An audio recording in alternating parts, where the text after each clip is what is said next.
Imana ntabwo irobanura, kandi akazi twese dukora byitwa ko ari akayo. None se nayobora abantu yarangiza akajya kuvugisha abantu ntimbwire.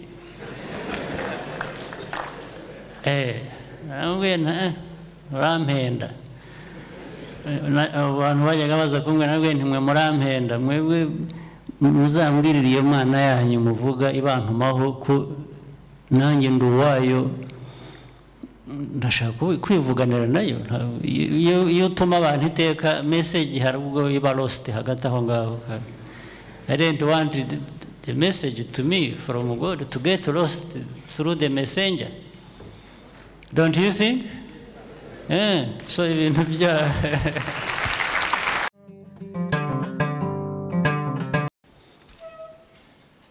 so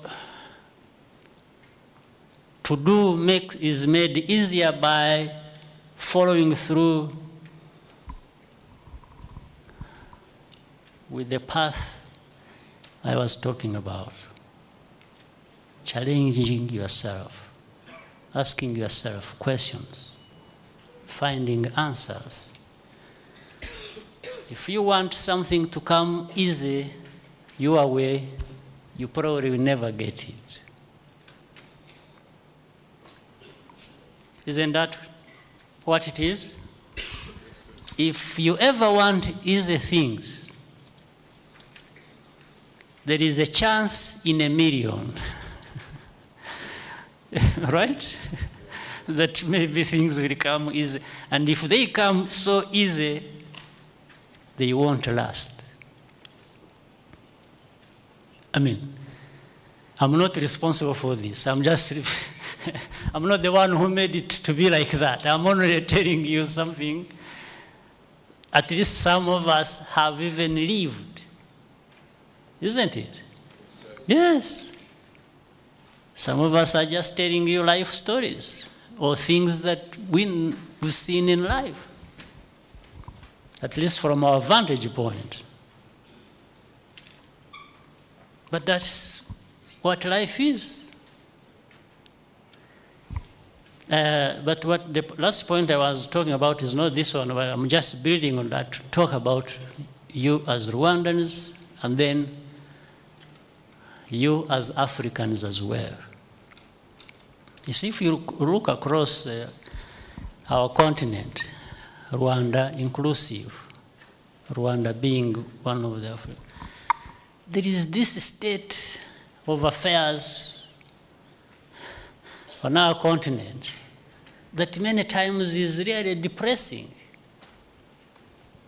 Yet, as we sit here as Rwandans, as many Africans you know, we are as capable as anyone. Don't you think? Yes.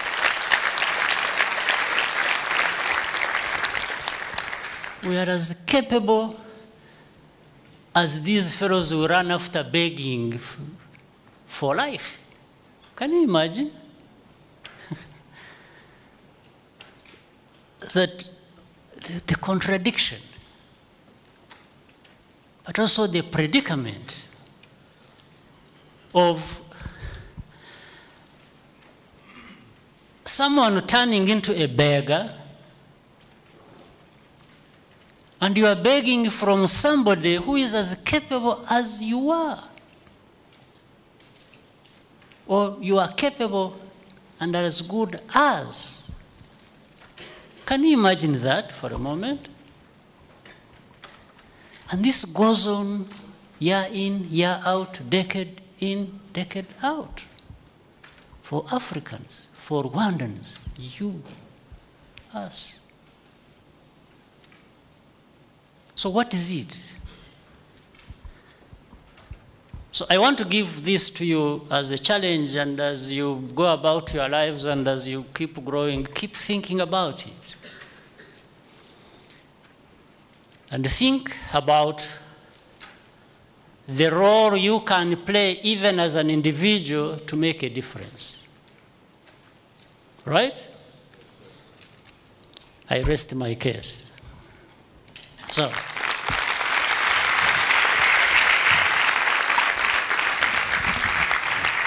I will let you give ideas, ask questions for all the time we have. Thank you very much.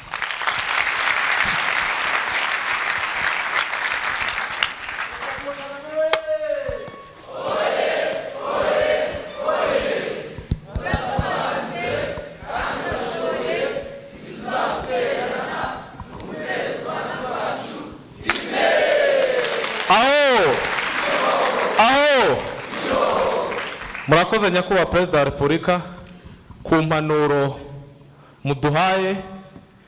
Mu Kinyarwanda baca umugani ngo umwana muzima baramusiga akinogereza.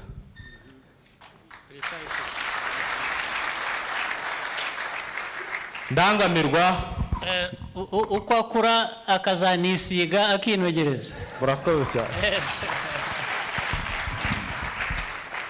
Ndangamirwa reka tuba abana bazima. Nyakubahwa Perezida wa Repubulika, mutwemerere muri aka kanya tuganire. Abafite ibibazo n'ibitekerezo badusangiza. Turabanza dufate ibibazo cyangwa ibitekerezo bitatu, nyuma umwanya nuboneka tubaza gufata ibindi bibiri. Abafite ibibazo bamanika bakegera imbere.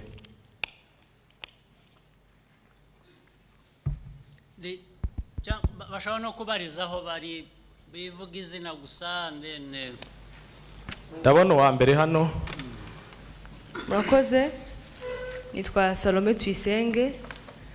Nashaka kubaza ni iki kiguha imbaraga zo gukomeza guharanira iterambere ry'igihugu?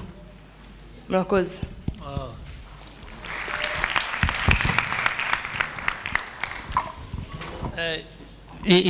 Ku buryo bworoshye igisubizo cyaba ko ari uko iryo terambere ridahari. Kuba ridahari nicyo kimpa imbaraga zo gukomeza kubiharanira. Iyo riza kuba rihari wenda ntabwo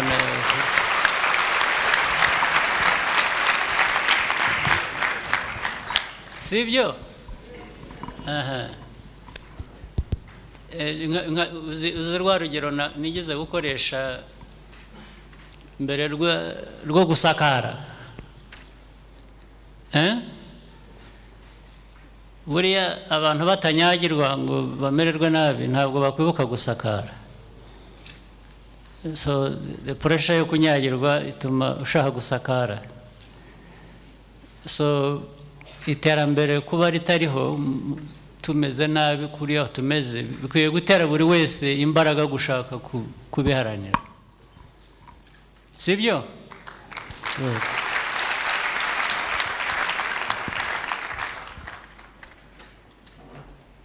Ikibazo cya kabiri.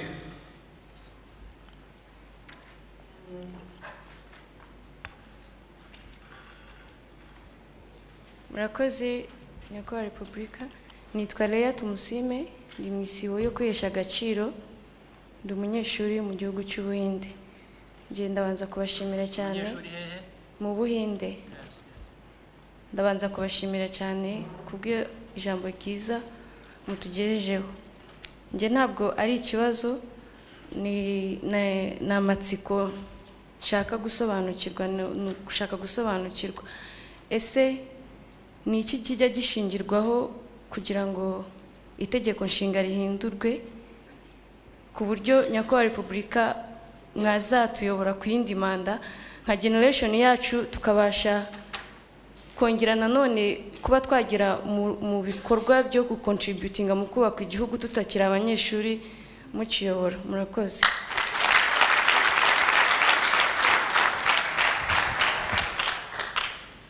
Iby'itegeko nshinga byo kubaza uko barihindura, uko barihindura bisa n'uko rijyaho ahubwo. N'ubundi itegeko nshinga rifite uko rijyaho, sibyo? ubisesenguye neza ukareba uko rijyaho ubonamo n'uko rihinduka, kuko byose ni abantu babikora, ari ukujyaho kwaryo rishyirwaho n'abantu.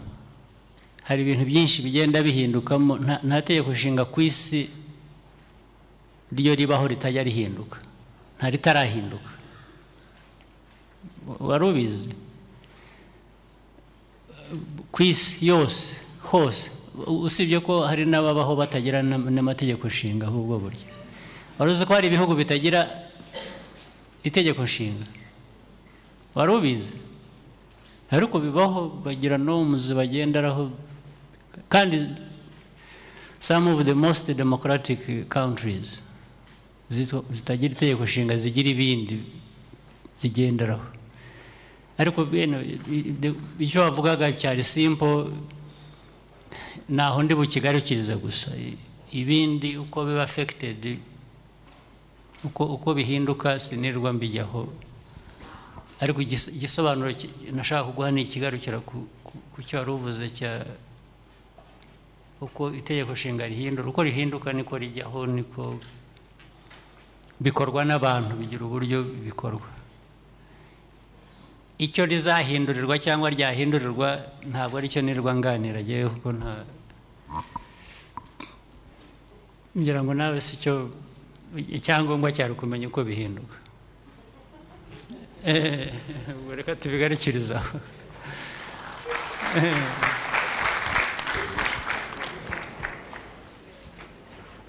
Murakoze. Murakoze. Nitwa Ngabo Urbain. Na hariya mu Buhinde wari uvuze uba rihora rihinduka. Njya mbibona ejo bundi hari byahindutse. Murakoze. Nitwa Ngabo Urbain, abanturuka mu isibo y'icyenda y'Itorero ry'Igihugu, nkaba niga muri Amerika. Nashaka kubaza mwebwe icyo mudutegerejeho nk'urubyiruko, cyane cyane rwiga mu mahanga, mu guteza u Rwanda rwacu imbere. Icyo tubatezeho? Icyo mudutezeho mu guteza u Rwanda rwacu imbere. Nibyo navuze nkitangira kurinda ndangiza. Murakoze.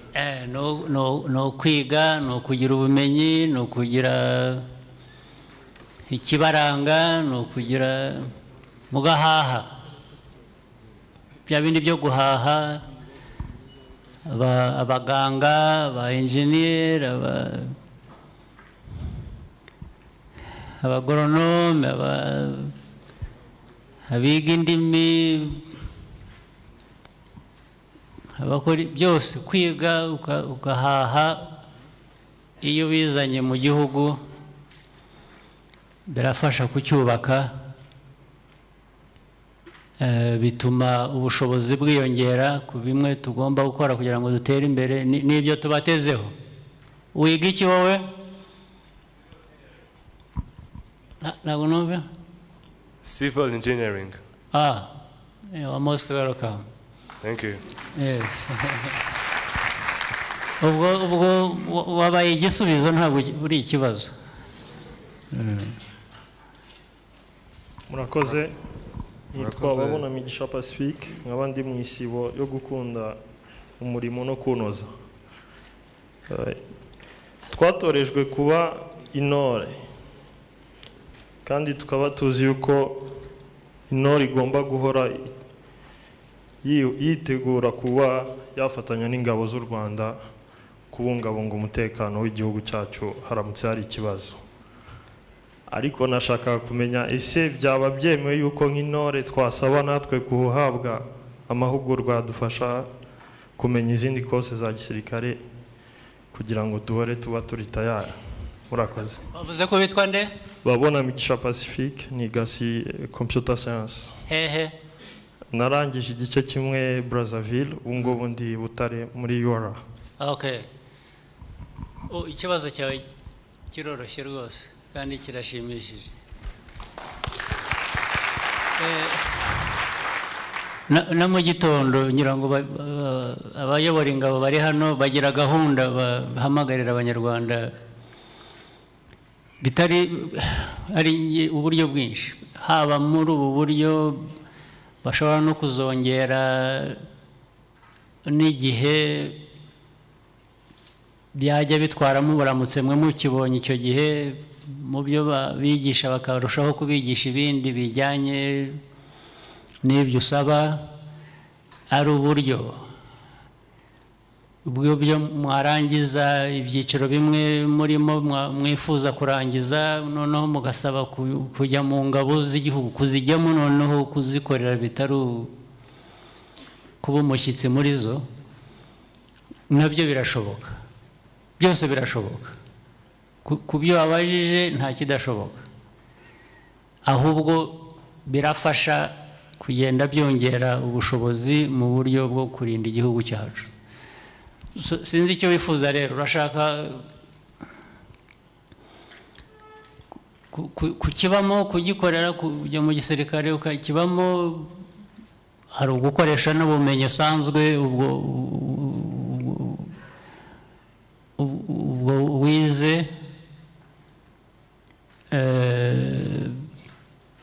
hari no kubyubakiraho ukajya no mu bundi bumenyi bwa gisirikare nyine byose hamwe ukabikoresha icyo ushaka ni iki icyo wifuza ni iki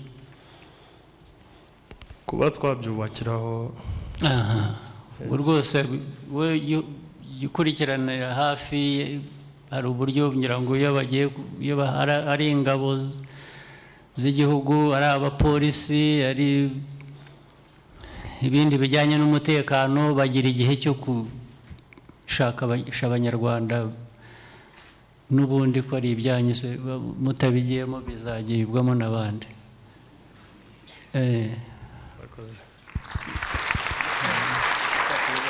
twafata ibindi ariko ababaza turabibutsa kurasa ku ntego murakoze amazina yanjye komeza amazina yanjye nitwa Ishimwe Irene nkaba ndi mu isibo ya 8 y'icyerekezo 2020 nkaba niga mu Bufaransa ikibazo cyanjye nagira ngo mbaze niba mwadusobanurira byimbitse mu gikurikizwa mu ihindurwa rya guverinoma ngiki byango tsobanuze byimbitse mu gikurikizwa kugira ngo habe ihindurwa rya guverinoma hanyuma nimba ari ibishoboka mwe mwadusobanura n'impamvu habaho ihindurwa ry'abayobozi bamwe na bamwe bava muri minisiteri zimwe na zimwe bari barimo bahindurwa bajya mu zindi cyaba kibitera murakoze aho ba mu Bufaransa haba guverinoma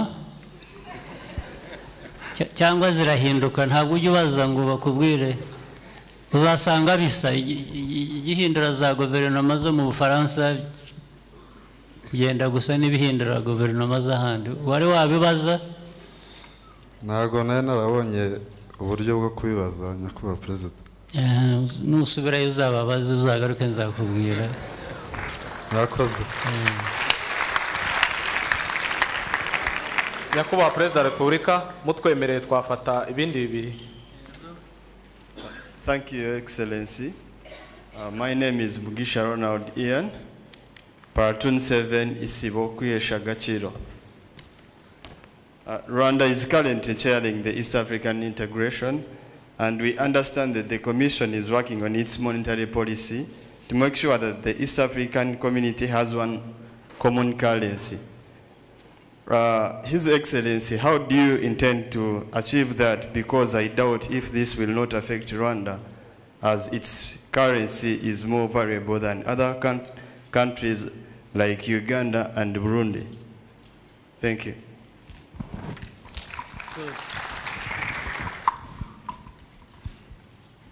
Reka nongereho ku cyo nari nsobanuriye uwa mbere cyo kuvaho isi kubaza igice uwo ni igice kimwe kiba kibajijwe ntabwo kiba ari ikibazo cyuzuye kuko kubaza uko guverinoma ivaho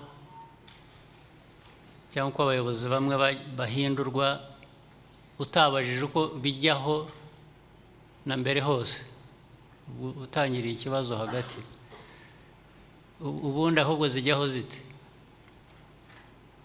abanyarwanda umuntu ajya gutoranyamo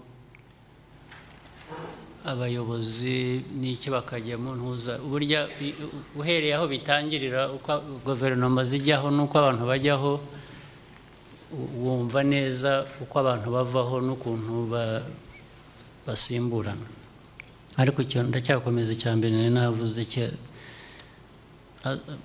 uzabibaze hanze hanyuma nugaruka tuzabiganira usange twumvikana neza. The next question, first of all, Rwanda is not chairing the East African integration as such. It's not. The East African chairman, the chair is with Kenya. What Rwanda chaired is has been there is something we called it was meant to fast track, to speed up the achieving of projects that link the countries in the region. There is something called the Northern Corridor. Because we found the bigger the East African community is, on some projects that we should have moved fast on were being delayed, and someone would say, no, for me, I don't think we should do this, then even on what we have agreed. So we said those who can move, and even the others will benefit by either in the end coming along. And so it is East African project integration through the Northern Corridor, which was spearheaded by Kenya, Uganda, and Rwanda, but still as a part of East Africa. East African community is not divided. It is within the objectives of the East African community that we are operating to achieve that. So we have had monthly rotations going on. Like last time it was in Kenya, then it is in Rwanda, next couple of months it is going to be in Uganda. And the reason for this has been to make sure that at every, in a short time we are following up closely, and we make sure that there are no such unnecessary delays. That is one. The other question, part of the question, the main one, monetary union or whatever aspect of the union we want, and as part of integration we want to achieve, each partner state has maybe different kinds of concerns because of exactly the kinds of variables you've mentioned. That's why at every stage we discuss, we talk about each partner state's concerns.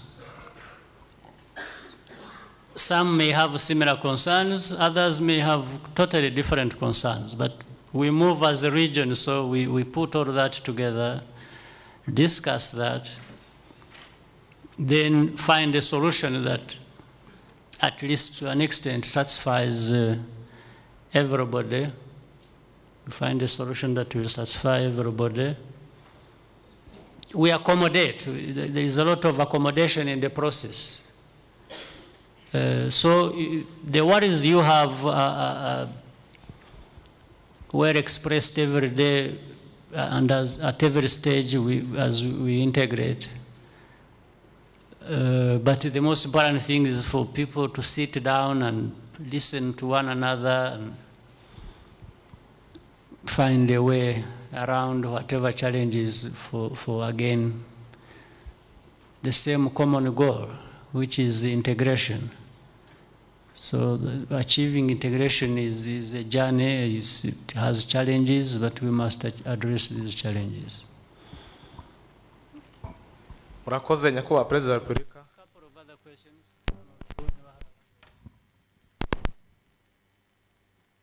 twafata ikibazo hariya. Thank you so much, His Excellency, Mr. President. My president, I'm from South Africa, Platoon 6, Gukundu Mulimo Nokunoza. My question is all about CPGL. We know CPGL has been taking place ever since. I can't be specific telling the years, but all I know is that Rwandese are suffering. Rwandese are traveling to Congo, they're being killed. Conflicts are unceased, conflicts are every day. You know, we hear about conflicts each and every time. So my question was all about, what do we gain from CPGL? Have you ever, if you sit together and sort out the problems or the conflicts, why doesn't it take end for Rwandese to live in peace? Thank you so much. Well, but I think the main point you are making is we need stability, we need peace in the region, we need to benefit each other. That's the main point. Whether CPGL as an organization exists or not, that's the way I would put it. For me, CPGL is just a name of something. But the most important thing is what you have said. We need peace. We need, whether we achieve it through whatever name, CPGL can change the name and be called something else. I don't mind. Or it may not even exist. I wouldn't mind. As long as we are getting the main things you've talked about. Can we have... so there are many other ways, therefore, we keep trying to make sure that Rwandans find peace, even with the most complicated neighbors. So we have to try all kinds of ways without sticking to any particular organization or the name of organization. I think that's for me. In which case, if CPGL is not giving us anything, then it's just a name. So let's even forget about it and stick to things that would give us some kind of meaning we want or solutions we want. Thank you. Somebody else? Thank you. Murakoze muyobozi mukuru w'igihugu. But I keep hearing a girl's voice, but then at the end of it, I think there are many, are there more than one person having microphones? Yeah, I first heard a woman's voice even in the first question, but then it ends up being, is there one being suppressed or oppressed somewhere? Or? Thank you.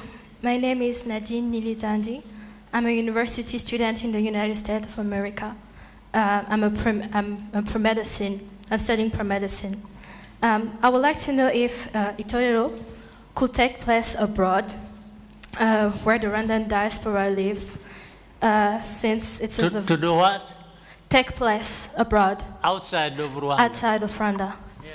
Since it's very beneficial, and I know that it took place in Belgium once, and I wish that maybe us who have been trained here could also take part in it and training others. Well, if it happened in Belgium, then it can happen anywhere else. But I also want to add this. For it to happen, for Itorero to happen, say, in the United States, it is possible, but it is dependent on a number of things. One, are those Rwandans in the United States organized to the extent that they would actually facilitate this happening, or so they would be supported for it to happen? That's one. Two, what are the conditions in the United States like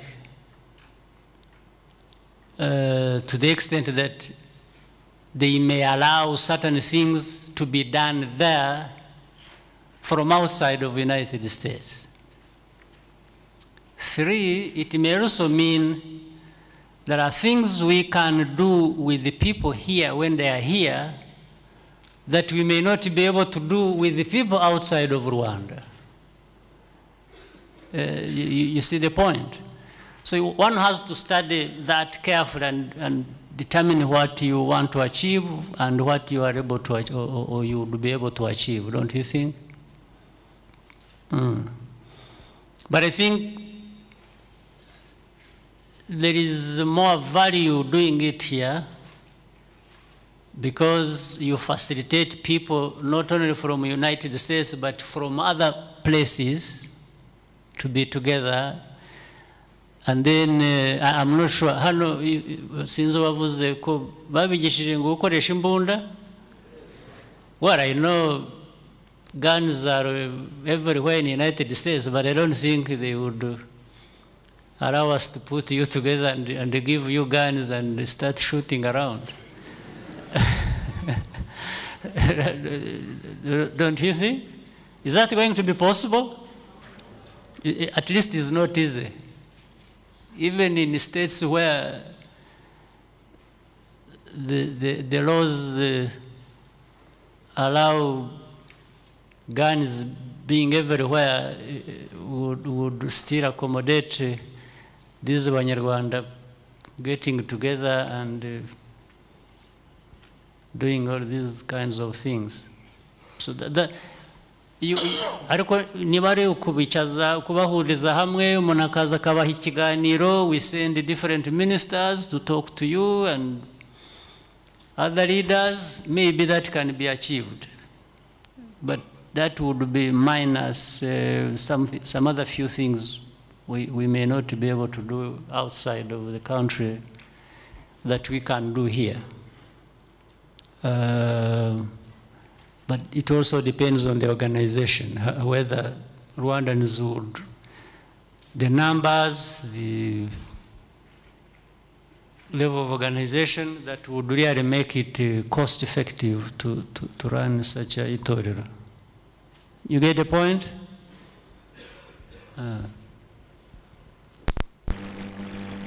Yes, hariho twambuye ijambo tujya kuriha bundi somewhere.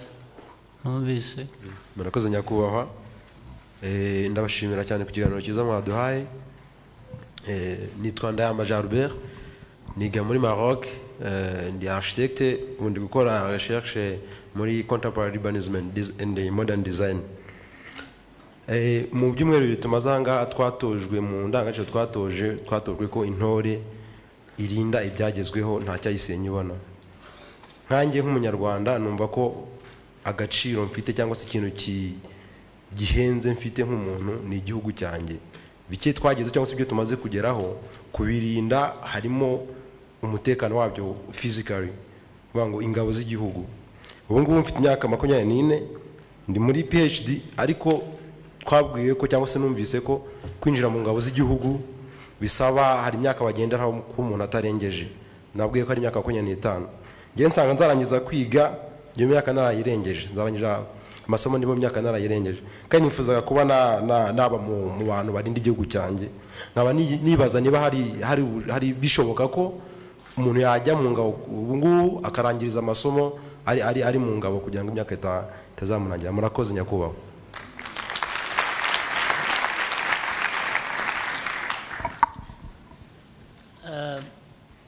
ntabwo bigoranye cyane ngira ngo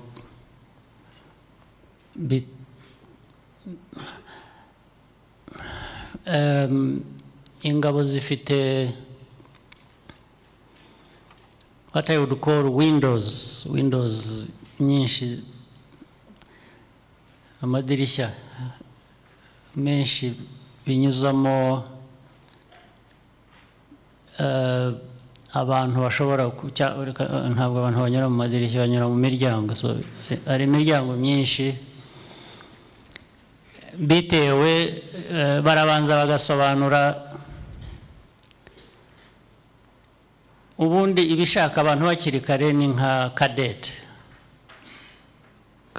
cadet courses, abakiri bagomba kuba bari bato, bafite imyaka ntarengwa. Ariko ndibwira ko mu gisirikare cyacu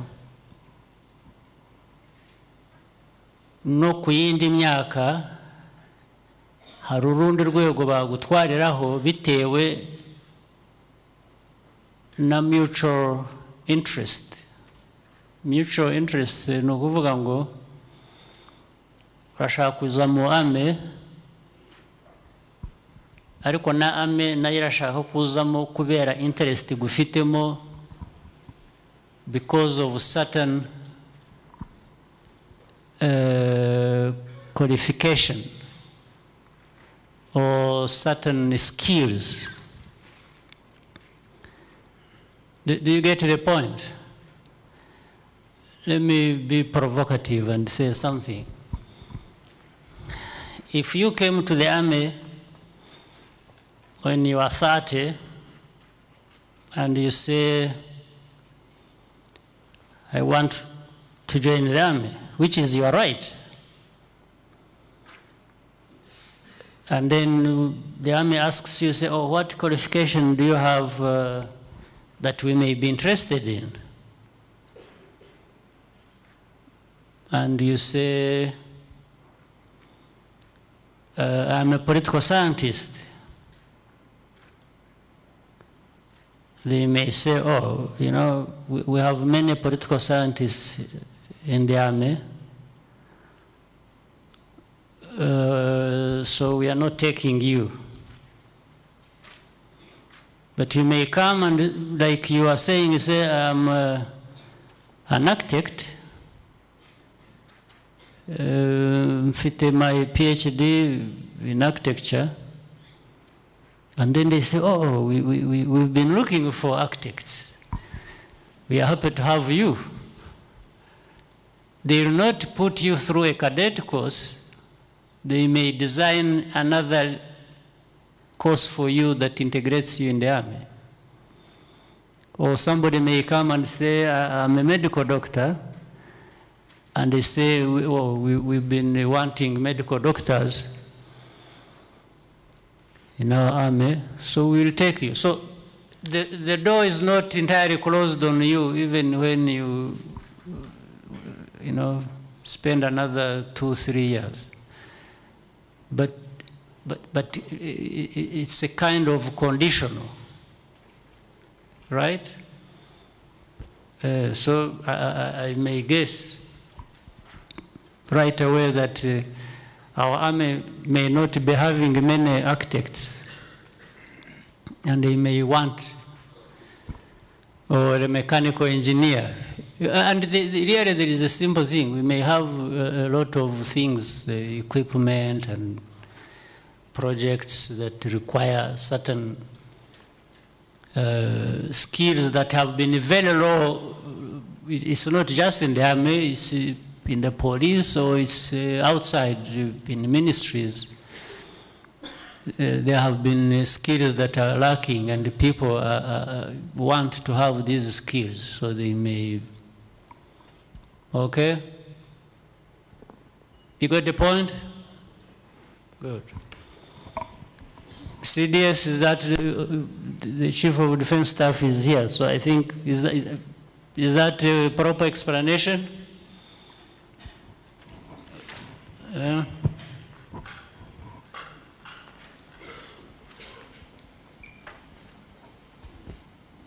Thank you, Your Excellency. the explanation you just gave is very sufficient, but we'll also follow up with him and have a conversation with him. Okay, very good. If they don't take you in the army and I'm still in office, I may take you in my office, don't worry.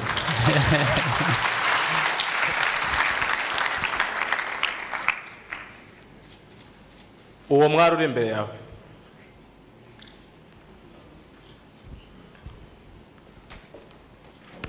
Murakoze nyakubahwa Perezida wa Repubulika, nitwa Fidela Ngabonziza, indangamirwa yo mu isibo y'ubwitange, niga International Criminal Law muri Kenya. Ngewe ntabwo ari ikibazo mfite kuko abatoza ngira ngo ubwo abapolisi barakumva, they may be interested in you. Yeah, I'm with them. Okay. Nge nta kibazo mfite, abatoza mwaduhaye baratunyuze, byose ibibazo byo twari dufite ku bwanjye nge barabikemuye, ahubwo icyo nagira ngo mvuge ni ukubashimira babwira ngo uvuze ko witwa nde? Ngabonziza. Fidela. Wiga Nairobi, wize Nairobi wa? Niho niga. Niho wiga. Yeah. Okay.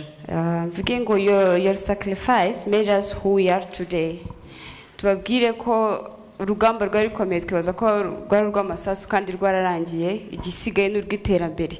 Tubemerere rero kandi tubasezeranye ko twemeje gufatikanya namwe mu guteza imbere igihugu cyacu. Murakoze.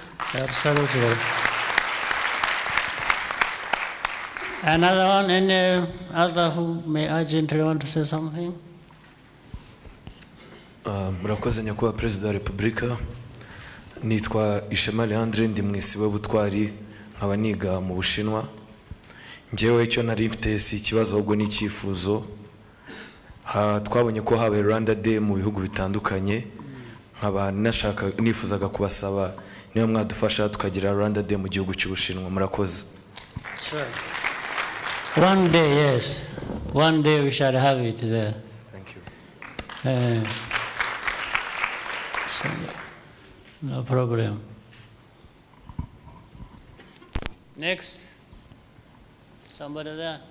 Corner.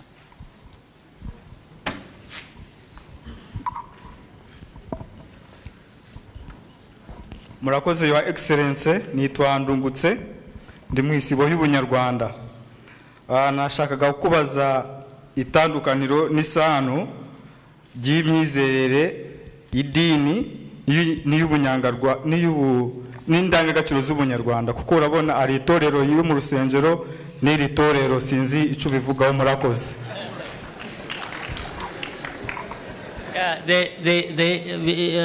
Okay. I can see somebody might have confused you with some. Itorero ry'ama, ariko ndibwira ko igisubizo kiri sinzi mu bisobanuro mwabahaye bagitangira itorero, ariko ngira ngo meaning y'itorero byasobanutse cyangwa n'amateka yaryo. Amateka itorero yari ugushyira abanyarwanda hamwe, abanyarwanda bato. Itorero twavuze ko ari uburere, ni nk'uburere batoza abantu bya bindi byose navuze, umuco, identity, no kurinda umutekano w'abantu n'igihugu. Itorero ryari nko amahugurwa, kwigisha abantu uko bakura bashobora kugira inshingano aho baba bari zisobanutse. Itorero ry'igihugu nk'iri ryo rihuza abantu bose. Uko twicaye aha ngaha mu myubakire y'igihugu no mu myumvire, amadini yose ari hano. Muri iri torero harimo amadini yose yakwisangamo. Niba itorero hariho itorero rivuza amadini cyangwa rivuza itorero rivuza idini runaka, ryo ryakwisanga na hano. n'irindi ritandukanye ryakwisanga hano. Iri ni itorero rihuza amatorero yose.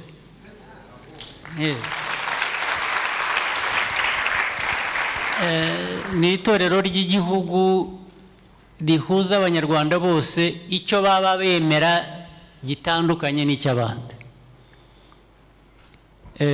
Aha hazamo abasilamu, hazamo abagatulika, hazamo abaporoso, babamo ayo matorero menshi atandukanye, bose bakwisanga hano. Ntabwo itorero iri ni itorero ry'ubunyarwanda. Iry'amadini ni iry'uwemera iryo dini, ariko idini ryacu hano ni irihuza amadini yose. Tugakorera ni idini ry'igihugu, warirangiza ukajya gukorera idini rindi rya ushaka. Sinzi rero niba hari icyo bigufashijeho.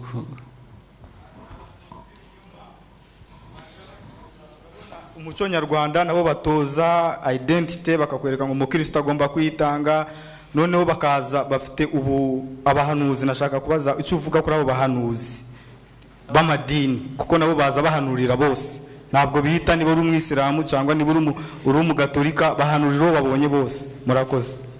Ibyo guhanura byo ibyo nakubwira ko ntabizi.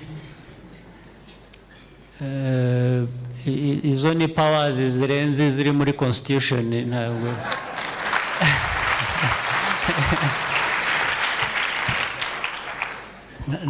ibyo birandenze, ntabwo mfite uko nabisobanura. Ibyo ntabwo biri muri kategori yanjye yo ku isi hano. Abahanuzi byo uko ni ukwemera kundi kutari mu murongo wanjye.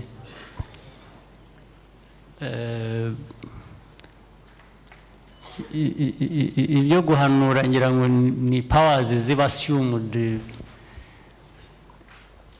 aho ziva n'aho zigera rwose ntabwo nazimenya.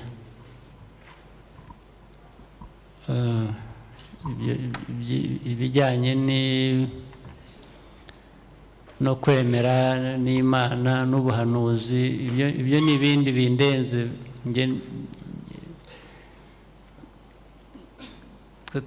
Tujya mu itorero rya politike ry'igihugu, kuyobora igihugu, guhuza abantu, ibyo baba bemera byose, ibyo baba bahanura byose.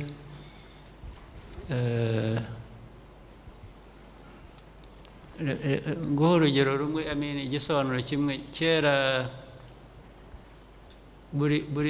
buriya najyaga ngira amahirwe, sinzi niba ari amahirwe, hari abantu bajyaga baza kundeba kuva nkiri mu buyobozi bundi, naho mbere perezida, nahoraga mbona abantu bambwira ko bashaka kumbona, ko banzaniye ubutumwa,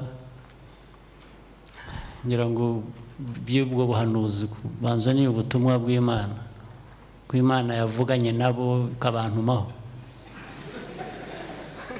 Ariko ngeze aho numva atari byo. Ndababwira nti niba koko muvugana n'Imana yabatumye, ubutaha niyongera kubantumaho muzayimbwirire ko nshaka direct line.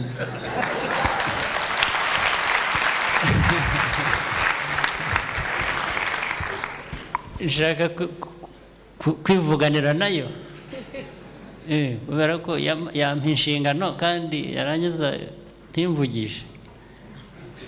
Ugira ngo ndaha nyobora abantu, n'abantu b'Imana nkanjye, nkuko ndi umuntu w'Imana.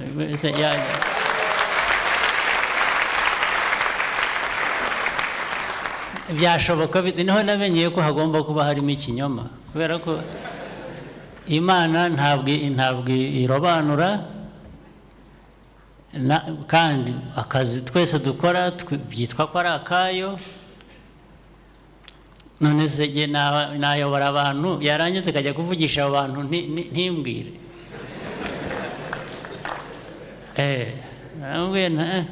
murampenda abantu bajyaga baza kumbwira nabwe ntimwe murampenda mwebwe muzambwirire iyo mana yanyu muvuga ibantumaho ko nanjye ndi uwayo ndashaka kwivuganira nayo iyo utuma abantu iteka message hari ubwo iba lost hagati aho ngaho. I don't want the message to me from God to get lost through the messenger. Don't you think? So ibintu bya